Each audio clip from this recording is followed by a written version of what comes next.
السلام علیکم، ہمتن گوش میں خوش آمدید۔ سبسکرائب کریں ہمارے چینل کو اور بیل آئیکن کو دبانا نہ بھولیں تاکہ ہماری ہر ویڈیو کا نوٹیفیکیشن آپ کو پر وقت مل سکے۔ پیش خدمت ہے ڈھاکہ ایڈونچر سیریز کا تیسرا حصہ بہادر بہرام، مصنف اے حمید۔ قسط نمبر 3، بہرام کی بہادری۔ قصبے میں جگہ جگہ فوج کے سپاہی پھر رہے تھے۔ سکندر ساتھ ساتھ چل رہا تھا۔ کہنے لگا، خدا کا شکر ہے کہ گلی سے تو نکل آئے، اب ہوشیار رہنا، ہو سکتا ہے آگے بھی فوجی چیکنگ کریں۔ مگر آگے کسی فوجی نے ان سے کچھ نہ پوچھا۔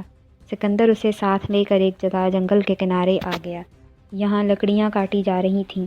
سکندر نے اپنے ساتھی بہرام کو شہزاد کے بارے میں بتا دیا ہوا تھا کہ وہ پاکستانی لڑکا ہے اور اسے چٹاگانگ پہنچانا ہے۔ فوج اور مکتی باہنی والے اس کے پیچھے لگے ہوئے ہیں۔ بہرام نے سکندر کے ساتھ ایک برقعے والی عورت کو دیکھا تو سمجھ گیا کہ یہ شہزاد ہی ہو سکتا ہے۔ دوسرے مزدور دور دور لکڑیاں کاٹ رہے تھے۔ ایک طرف ٹرک کھڑا تھا۔ ٹرک میں درختوں کی گیلیاں بھری جا رہی تھیں۔ بہرام نے خاص طور پر ٹرک میں آگے کی طرف لکڑی کے شہتیروں کے نیچے ایک طرف شہزاد کے بیٹھنے اور لیٹنے کی جگہ بنا دی ہوئی تھی۔ یہ جگہ ایسی تھی کہ باہر سے کچھ پتہ نہ چلتا تھا۔ اس کے اوپر بھی شہتیر ڈال دیے گئے تھے۔ سکندر نے مزدوروں کو ٹرک سے دوسری طرف کسی کام کے لیے بھیج دیا۔ شہزاد ایک چھوٹی سی کوٹھڑی میں چلا گیا۔ سکندر نے اپنے ساتھی اور ہمراز سے پوچھا، سب ٹھیک ہے؟ بہرام بولا، بالکل ٹھیک ہے، میں نے ٹرک میں جگہ بنا دی ہے، اندر پانی کا مشکیزہ بھی رکھ دیا ہے، 2 سرہانے بھی ڈال دیے ہیں۔ ٹھیک ہے، سکندر بولا، میں شہزاد کو لا رہا ہوں، تم کسی مزدور کو اس طرف مت آنے دینا۔ سکندر کوٹھڑی میں چلا گیا۔ اس نے شہزاد سے کہا، آ جاؤ۔ شہزاد نے برقع وہیں کوٹھڑی میں ہی اتار دیا تھا۔ ابھی سورج نہیں نکلا تھا اور باغ میں ہلکا ہلکا اندھیرا تھا۔ سکندر نے شہزاد کو ٹرک پر چڑھا کر آگے جگہ بنائی۔ جہاں جگہ بنائی ہوئی تھی وہاں بٹھا دیا اور کہا، تمہارے پاس پانی کا مشکیزہ رکھ دیا ہے، تم آرام سے یہیں پڑے رہنا، میں اور میرا ساتھی بہرام ہم دونوں ٹرک لے کر جا رہے ہیں، ہم تمہارے ساتھ ہوں گے۔ یہ 2 دن 2 راتوں کا سفر ہے، مگر راستے میں ہم بھی آرام بھی کریں گے، اب آرام سے بیٹھ جاؤ۔ اس کے ساتھ ہی بہرام بھی اوپر آ گیا۔ انہوں نے 2 شہتیر اوپر ڈال دیے۔ اب باہر سے یہی لگتا تھا کہ لکڑیوں کے شہتیر لدے ہوئے ہیں۔ شہزاد باہر سے بالکل نظر نہیں آتا تھا۔ 20 منٹ کے بعد ٹرک چٹاگانگ کی طرف روانہ ہو گیا۔ قصبے سے باہر نکلتے ہی سڑک پر بھارتی سپاہیوں نے ٹرک کو رکنے کا اشارہ کیا۔ سکندر خود ٹرک چلا رہا تھا۔ وہ اپنا لائسنس وغیرہ جیب سے نکال کر نیچے اتر آیا۔ بھارتی فوجی نے پوچھا، اس کے اندر کیا ہے؟ سکندر بولا، سر لکڑیاں ہیں، میں ٹھیکیدار ہوں اور مہینے میں ایک بار شہتیریاں لے کر چٹاگانگ جاتا ہوں۔ میرے ساتھ میرا کاروباری ساتھی بہرام ہے۔ ایک بنگالی سپاہی بھی ٹرک کے پاس آ گیا۔ اس نے بنگلہ زبان میں سکندر سے پوچھا، تمہارا نام کیا ہے؟ سکندر بولا، سکندر علی نام ہے میرا۔ سکندر کی مادری زبان بنگلہ تھی، اس پر کوئی شک کر ہی نہیں سکتا تھا، مگر وہ دل میں ڈر رہا تھا کہ کہیں کسی نے مخبری نہ کر دی ہو۔ مگر ایسی بات نہیں تھی۔ بھارتی فوجیوں نے ٹرک کو جانے کی اجازت دے دی۔ بہرام اور سکندر نے سکھ کا سانس لیا۔ ٹرک کے اندر لکڑیوں کی شہتیریوں میں چھپ کر بیٹھے ہوئے شہزاد نے بھی خدا کا شکر ادا کیا اور ٹرک اپنی منزل کی طرف روانہ ہو گیا۔ کٹے ہوئے ساگوان کے درختوں سے بھرا ہوا یہ ٹرک قصبے سے باہر نکل کر سلہٹ کی طرف جانے والی بڑی سڑک پر آیا تو ہلکی ہلکی بارش شروع ہو گئی۔ شہزاد ٹرک میں جس جگہ چھپا ہوا تھا اس کے اوپر ترپال ڈال دی گئی تھی تاکہ وہ بارش سے بچا رہے۔ شہزاد کو خطرہ تھا کہ سلہٹ میں ٹرک کی تلاشی نہ لی جائے، کیونکہ وہ سلہٹ کی جیل سے فرار ہوا تھا۔ سکندر اور بہرام ٹرک میں آگے بیٹھے تھے۔ سکندر ٹرک چلا رہا تھا۔ سکندر نے بہرام سے کہا، سلہٹ آ رہا ہے، یہاں چیکنگ سخت ہوگی، کیونکہ شہزاد اسی جیل سے فرار ہوا تھا۔ بہرام بولا، دیکھا جائے گا، شہزاد شہتیروں کے نیچے ہے، اس پر کسی کی نظر نہیں جائے گی۔ بارش ہلکی ہلکی ہو رہی تھی۔ سلہٹ کی کوٹھیاں شروع ہو گئی تھیں۔ ٹرک شہر میں داخل ہوا تو کسی نے اسے چیک نہ کیا، مگر جب وہ شہر سے باہر نکلنے لگا تو سڑک کو فوج نے بند کر رکھا تھا۔ یہاں گاڑیاں کھڑی تھیں، ہر گاڑی کو چیک کر کے آگے جانے دیا جاتا تھا۔ سکندر نے بھی ٹرک لائن میں کھڑا کر دیا۔ چیک کرنے والے فوجیوں میں بنگلہ فوجی بھی تھے۔ جب سکندر کے ٹرک کی باری آئی تو کٹے ہوئے درختوں کے نیچے شہزاد سمٹ کر بیٹھا رہا۔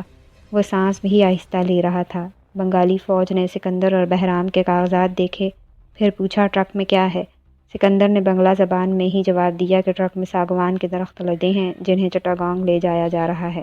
بہرام بولا، ہم جنگل کے ٹھیکیدار ہیں، مہینے میں ایک بار لکڑیاں لے کر چٹاگانگ جاتے ہیں۔ بنگالی اور بھارتی فوجیوں نے ٹرک کے پیچھے آ کر دیکھا، پھر ایک فوجی ٹرک کے اوپر چڑھ گیا اور جھک کر لکڑیوں کے نیچے دیکھنے لگا۔ شہزاد نے سانس روک لیا۔ فوجی نیچے اتر گئے، انہوں نے ٹرک کو جانے کی اجازت دے دی۔ شہزاد نے خدا کا شکر ادا کیا۔ ٹرک سلہٹ سے باہر نکل گیا۔ بارش تیز ہو گئی تھی۔ ٹرک سڑک پر جا رہا تھا، سڑک جنگل میں سے گزر رہی تھی۔ دوپہر کے وقت سکندر نے ایک جگہ ٹرک سڑک سے اتار کر روک لیا، پھر اس نے شہزاد کو ٹرک میں سے نکالا اور کہا، آگے ایک اور شہر آ رہا ہے، وہ فوج کی چھاؤنی بھی ہے، تم اسی طرح چھپے رہنا، ہم انشاءاللہ آگے نکل جائیں گے۔ یہاں انہوں نے ایک چٹان کے نیچے ایک طرف بیٹھ کر کھانا کھایا، آدھا گھنٹہ آرام کیا اور پھر اپنے سفر پر روانہ ہو گئے۔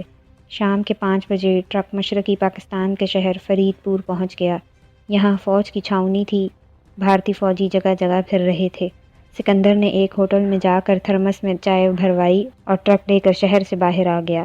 یہاں ایک جگہ ٹرک کھڑا کر دیا، شہزاد کو باہر نکالا گیا۔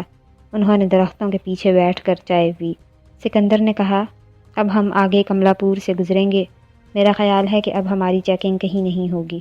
شہزاد نے پوچھا کہ ہم رات کہاں بسر کریں گے؟ اس کے جواب میں بہرام نے کہا کہ رات ہم کملا پور سے 50 میل دور ایک قصبے کے ہوٹل میں بسر کریں گے۔ شام کے 6 بجے وہ اس قصبے میں پہنچ گئے جہاں ایک ہوٹل تھا جس میں اکثر ڈرائیور ہی رات کو آرام کرتے تھے۔ سکندر اور بہرام کو ہوٹل کا مالک پہچانتا تھا، اس نے ایک کمرہ دے دیا۔ ٹرک ہوٹل کے پیچھے کھڑا کیا گیا تھا، وہاں سے رات کے اندھیرے میں شہزاد کو ٹرک میں سے نکال کر کمرے کی پچھلی کھڑکی میں سے ہوٹل کے کمرے میں پہنچا دیا گیا۔ رات انہوں نے اسی ہوٹل میں گزاری۔ دوسرے دن صبح ناشتہ کرنے کے بعد وہ آگے چل پڑے۔ دوسری رات انہوں نے ایک اور قصبے کے ہوٹل میں گزاری۔ اگلے دن دوپہر کے بعد وہ چٹاگانگ کے علاقے میں داخل ہو گئے تھے۔ چٹاگانگ کو جانے والی سڑک کافی چوڑی تھی، اس پر سے فوجی گاڑیاں بھی گزر رہی تھیں۔ یہ بھارتی فوجی کی گاڑیاں تھیں، ان کا ٹرک گزرتا چلا گیا۔ اس ٹرک کو چٹاگانگ شہر کی دوسری طرف بندرگاہ کے پیچھے سمندر کی کھاڑی کے کنارے پہنچنا تھا۔ یہاں سکندر کا اپنا ایک کوارٹر تھا، اس کوارٹر میں وہ چٹاگانگ میں آ کر رہا کرتا تھا۔ یہاں اس نے ایک بنگالی نوکر بھی رکھا ہوا تھا۔ راستے میں بہرام نے سکندر کو خبردار کر دیا تھا کہ بنگالی نوکر کو شہزاد کے بارے میں کچھ پتہ نہیں چلنا چاہیے، ورنہ وہ فوج کو خبردار کر سکتا ہے، اس پر اعتبار نہیں کیا جا سکتا۔ چنانچہ سکندر نے جب ٹرک اپنے کوارٹر کے آگے کھڑا کیا تو اس کے وہ ملازم آ گئے۔ وہ ٹرک سے لکڑی اتارنا چاہتے تھے مگر سکندر نے انہیں یہ کہہ کر منع کر دیا کہ ابھی لکڑیوں کو ٹرک میں ہی رہنے دو۔ نوکر چلے گئے۔ کوارٹر میں سے سکندر کا اپنا نوکر موتی بھی باہر آ گیا۔ سکندر نے اسے کہا، موتی تم بازار جا کر 2 مرغیاں خرید لاؤ، آج ہم مرغی بھون کر کھائیں گے۔ بنگالی نوکر مرغی لینے بازار چلا گیا۔ اس کے جانے کے بعد سکندر نے بہرام کو اشارہ کیا۔ بہرام نے ٹرک کے اوپر چڑھ کر لکڑیاں پرے ہٹا دیں۔ نیچے سے شہزاد نے پوچھا، کیا اوپر آ جاؤں؟ ہاں، بہرام نے ادھر ادھر دیکھنے کے بعد کہا۔ شہزاد نیچے سے اوپر آ گیا اور پھر ٹرک کی دوسری طرف سڑک پر چھلانگ لگا دی۔ ادھر سکندر پہلے موجود تھا۔ اس نے آہستہ سے کہا، شہزاد جلدی سے کوارٹر کے اندر چلے جاؤ۔ کوارٹر کا عقبی دروازہ کھلا تھا۔ شہزاد بھاگ کر اس کے اندر داخل ہو گیا۔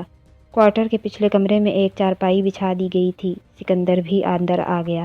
بہرام کوارٹر کے باہر ہی چارپائی پر لیٹ گیا تاکہ پہرا بھی دیتا رہے اور موتی نوکر مرغی لے کر آئے تو اسے وہیں بٹھا لے۔ سکندر نے شہزاد سے کہا، ہم چٹاگانگ تو آ گئے ہیں، اب یہاں سے تمہیں آگے برما کی سرحد پار کرنی ہے۔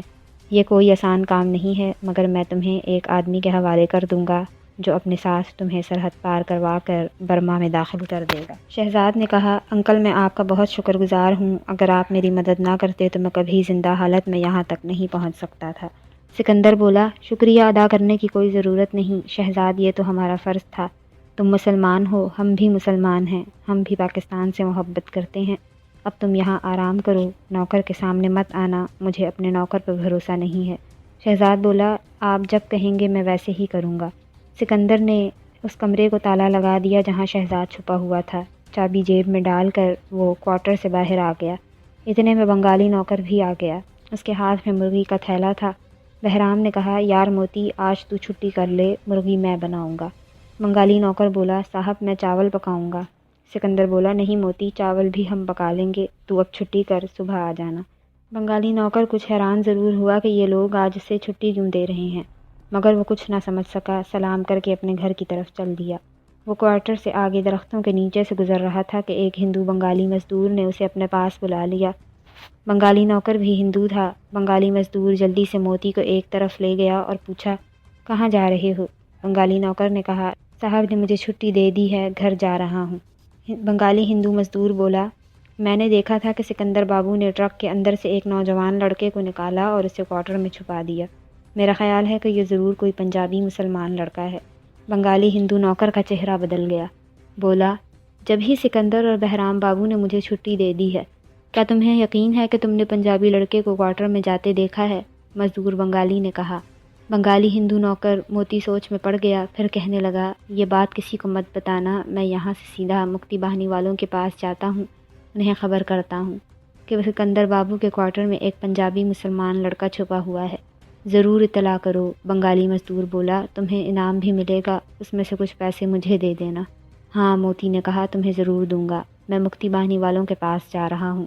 اور بنگالی نوکر موتی وہاں سے اپنے گھر جانے کی بجائے دوسری طرف اس سڑک کی جانب نکل گیا جہاں مکتی باہنی والوں کا ہیڈ کوارٹر تھا۔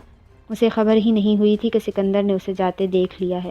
سکندر کو چونکہ نوکر پر بھروسہ نہیں تھا، اس لیے نوکر کے جاتے ہی وہ چھپ کر اس کی طرف دیکھنے لگا تھا۔ جب اس نے دیکھا کہ نوکر موتی جنگل کے مزدور سے باتیں کرنے کے بعد اپنے گاؤں کی طرف جانے کی بجائے دوسری طرف مڑ گیا ہے تو وہ فوراً سمجھ گیا کہ بنگالی نوکر مکتی باہنی والوں کو خبر کرنے جا رہا ہے۔ سکندر بھاگ کر کوارٹر میں آیا اور بولا، غضب ہو گیا بہرام، بنگالی نوکر شاید مکتی باہنی والوں کو خبر کرنے گیا ہے، شاید جنگل کے کسی مزدور نے شہزاد کو ٹرک میں سے نکل کر کوارٹر میں جاتے دیکھ لیا ہے۔ شہزاد بھی پریشان ہو کر اٹھ بیٹھا۔ بہرام بولا، شہزاد کو جلدی سے یہاں سے نکال کر جنگل کے پرانے کھنڈر میں چھپا دیتے ہیں، یہ خیال ٹھیک ہے، سکندر نے کہا۔ اس کے ساتھ ہی اس نے شہزاد سے کہا، شہزاد تم برقع پہن کر پچھلے کمرے سے نکل کر جو باہر سڑک جاتی ہے اس پر شمال کی طرف چلے جاؤ، رکنا بالکل نہیں، میں تمہارے پیچھے پیچھے آ جاؤں گا، وقت بالکل نہیں ہے۔ شہزاد نے فوراً برقع پہن لیا اور کمرے کے پچھلے دروازے سے باہر نکل گیا۔ سامنے اونچے اونچے درختوں کے نیچے ایک پکی چھوٹی سی سڑک تھی، وہ اس سڑک پر شمال کی جانب چلنے لگا۔ وہ عورتوں کی طرح چل رہا تھا۔ اندھیرا ہونے لگا تھا، شام ڈوب رہی تھی، رات بڑھتی چلی آ رہی تھی۔ شہزاد برقع پہنے ایک بار پھر عورتوں کی طرح آہستہ آہستہ چلتا سڑک کے کنارے کنارے چلا جا رہا تھا۔ تھوڑی دیر بعد سکندر بھی اس کے پیچھے چل پڑا۔ اس نے اپنے کاندھے پر ایک دری میں سرہانہ اور چادر لپیٹ رکھی تھی۔ سڑک آگے جا کر ایک ٹیلے کی طرف گھوم گئی۔ یہاں شہزاد نے پیچھے مڑ کر دیکھا، اسے رات کے بڑھتے ہوئے اندھیرے میں ایک سایہ اپنی طرف آتے نظر آیا۔ وہ رک گیا، یہ سکندر ہی تھا۔ سکندر نے قریب آ کر کہا، چلتے چلو۔ شہزاد اس کے پیچھے پیچھے چلنے لگا۔ ٹیلے کی دوسری طرف ایک ڈھلانی راستہ بانس کے درختوں میں سے گزر کر پرانے خشک تالاب کے کنارے ایک ٹوٹے چھوٹے کھنڈر میں جاتا تھا۔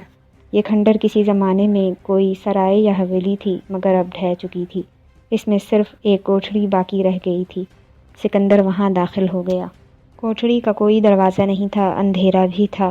سکندر نے ٹارچ روشن کر دی۔ اس نے کہا، تمہارا اندیشہ درست نکلا، بنگالی نوکر کو شاید شک ہو گیا ہے، ہو سکتا ہے تھوڑی دیر بعد مکتی باہنی والے ہمارے کوارٹر میں پہنچ جائیں، مگر تم فکر نہ کرو، ہم انہیں سنبھال لیں گے، تم اسی جگہ چھپے رہنا۔ اگر کوئی خطرہ ہو تو کوٹھڑی سے نکل کر سامنے جنگل کے کسی درخت پر چڑھ جانا، میں کل رات ہی تمہارا یہاں سے آگے کے سفر کا انتظام کر دوں گا، بس آج کی رات اور کل کا دن کسی طرح گزارنا ہے۔ سکندر نے ٹارچ شہزاد کو دے دی اور کہنے لگا، میں رات کو تمہارے لیے کھانا لے کر آؤں گا۔ سکندر چلا گیا۔ شہزاد نے بستر کھولنے کی بجائے اسے بند ہی رہنے دیا اور کوٹھڑی کے دروازے کی دیوار کے ساتھ لگ کر باہر جنگل میں دیکھنے لگا۔ جنگل میں اندھیرا ہو گیا تھا۔ دوسری طرف سکندر تیز تیز چلتا اپنے کوارٹر میں پہنچ گیا۔ بہرام بے چینی سے اس کا انتظار کر رہا تھا۔ کوئی آیا تو نہیں؟ سکندر نے جاتے ہی بہرام سے پوچھا۔ بہرام بولا، ابھی تک کوئی نہیں آیا مگر وہ لوگ ضرور آئیں گے، موتی نے انہیں اطلاع کر دی ہوگی۔ وہ ابھی باتیں ہی کر رہے تھے کہ باہر سے جیپ کی آواز سنائی دی۔ سکندر اور بہرام کوارٹر سے باہر آ گئے۔ جیپ فوجی تھی اور اس میں 4 مکتی باہنی والے فوجی وردی پہنے بیٹھے تھے۔ جیپ ان کے پاس آ کر کھڑی ہو گئی۔ ایک مکتی باہنی والا جیپ سے اتر کر سیدھا سکندر کے پاس آیا۔ اس کے ہاتھ میں اسٹین گن تھی۔ اس نے کرخت لہجے میں بنگلہ میں پوچھا، وہ لڑکا کہاں ہے جس کو تم نے ٹرک میں سے اتارا تھا؟ سکندر اور بہرام فوراً سمجھ گئے کہ مزدوروں میں سے کسی نے شہزاد کو ٹرک میں سے اتارتے دیکھ لیا ہوگا اور اس نے نوکر کو خبر دے دی ہوگی اور نوکر نے مکتی باہنی والوں کو جا کر اطلاع کر دی۔ سکندر نے کہا، آپ کو کسی نے غلط خبر دی ہے، ٹرک میں تو لکڑیاں لدی ہوئی ہیں، یہاں کوئی لڑکا نہیں تھا۔ مکتی باہنی والے نے کرخت آواز میں کہا، تم جھوٹ بولتے ہو، میرے ساتھ چلنا ہوگا، چلو بیٹھو جیپ میں۔ سکندر نے سوچا کہ ان لوگوں سے جھگڑا کرنا خطرناک ہوگا، بہتر یہی ہے کہ ان کے ساتھ چلا جائے۔ اس نے کہا، چلیے میں چلنے کو تیار ہوں۔ مکتی باہنی والے سکندر کو جیپ میں بٹھا کر چٹاگانگ شہر کے ایک ویران علاقے میں لے گئے جہاں ایک پرانی کوٹھی تھی۔ سکندر کو ایک کمرے میں اسٹول پر بٹھا دیا گیا۔ دو مکتی باہنی والے پستول لے کر اس کے دائیں بائیں کھڑے ہو گئے۔ پھر مکتی باہنی کا ایک کیپٹن آ گیا۔ اس نے آتے ہی گھور کر سکندر کو دیکھا اور گرج کر بولا، کہاں ہے وہ پنجابی لڑکا؟ سکندر نے بنگالی زبان میں کہا، سر میں سچ کہہ رہا ہوں، مجھے کسی پنجابی لڑکے کا علم نہیں ہے۔ مکتی باہنی کیپٹن نے زور سے سکندر کو ایک مکہ مارا۔ سکندر اسٹول پر سے نیچے گر پڑا۔ اب اس پر لاتوں اور گھونسوں کی بارش شروع ہو گئی تھی۔ سکندر کا برا حال ہو گیا، اس کے منہ سے خون بہنے لگا، مگر اس نے شہزاد کے بارے میں ایک لفظ بھی زبان سے نہ کہا۔ ساری رات سکندر کو مارا پیٹا جاتا رہا اور اس سے پوچھ گچھ ہوتی رہی۔ سکندر یہی کہتا رہا کہ اس کو کسی پنجابی لڑکے کا پتہ نہیں ہے، وہ سلہٹ سے صرف لکڑیاں لے کر چٹاگانگ آیا ہے۔ دوسری طرف بہرام کوارٹر میں سکندر کا انتظار کرتا رہا۔ شہزاد پرانے کھنڈر میں ساری رات سوتا جاگتا رہا۔ دن نکل آیا۔ جب رات کو سکندر اس کے لیے کھانا لے کر نہ آیا تو وہ سمجھ گیا کہ کچھ گڑبڑ ہوئی ہے۔ بہرام بھی بھول گیا تھا کہ شہزاد بھوکا ہوگا۔ دن کے وقت وہ تھوڑے سے چاول مچھلی لے کر پرانے کھنڈر کی طرف دوڑا۔ شہزاد نے اسے دیکھتے ہی پوچھا کہ سکندر انکل کہاں ہیں؟ بہرام نے اسے سارا واقعہ سنا دیا۔ شہزاد بولا، میری وجہ سے آپ کو بڑی تکلیف ہوئی ہے، بہتر یہی ہے کہ میں اکیلا یہاں سے نکل جاتا ہوں، مجھے صرف وہ راستہ بتا دیں جو جنگل میں برما کی سرحد کی طرف جاتا ہے۔ بہرام نے کہا، برما کے جنگل میں تم اکیلے راستہ بھول جاؤ گے، یہ اتنے خطرناک جنگل ہیں کہ وہاں اکیلا شکاری بھی راستہ تلاش نہیں کر سکتا۔ اب جو ہونا تھا وہ ہو گیا، تم خاموشی سے یہاں چھپے رہو، سکندر آ جائے گا تو میں آ کر تمہیں بتا دوں گا۔ بہرام چلا گیا۔ دن کے 10 بجے مکتی باہنی والوں کی جیپ سکندر کو کوارٹر میں چھوڑ کر چلی گئی۔ سکندر کا منہ سوجا ہوا تھا۔ بہرام نے جلدی سے پانی گرم کیا اور اس کے منہ کو صاف کرنے لگا۔ سکندر بولا، شہزاد کو کھانا دے دیا تھا؟ ہاں، بہرام نے کہا، مگر تمہارا ان کافروں نے بڑا برا حال کر دیا ہے، میں تمہارے لیے دوائی لاتا ہوں۔ سکندر بولا، اس کی ضرورت نہیں، میں ٹھیک ہو جاؤں گا۔ اتنے میں بنگالی نوکر موتی بھی آ گیا۔ اس کے ساتھ ہی یہ قسط اپنے اختتام کو پہنچی۔ امید ہے آپ کو یہ قسط پسند آئی ہوگی۔ اگر آپ کو یہ قسط پسند آئی ہو تو اس ویڈیو کو لائک کریں اور زیادہ سے زیادہ شیئر کریں اور کامنٹ کر کے بتائیں کہ آپ کو یہ قسط کیسی لگی۔ اب آپ سے اگلی قسط میں ملاقات ہوگی، تب تک کے لیے اللہ حافظ۔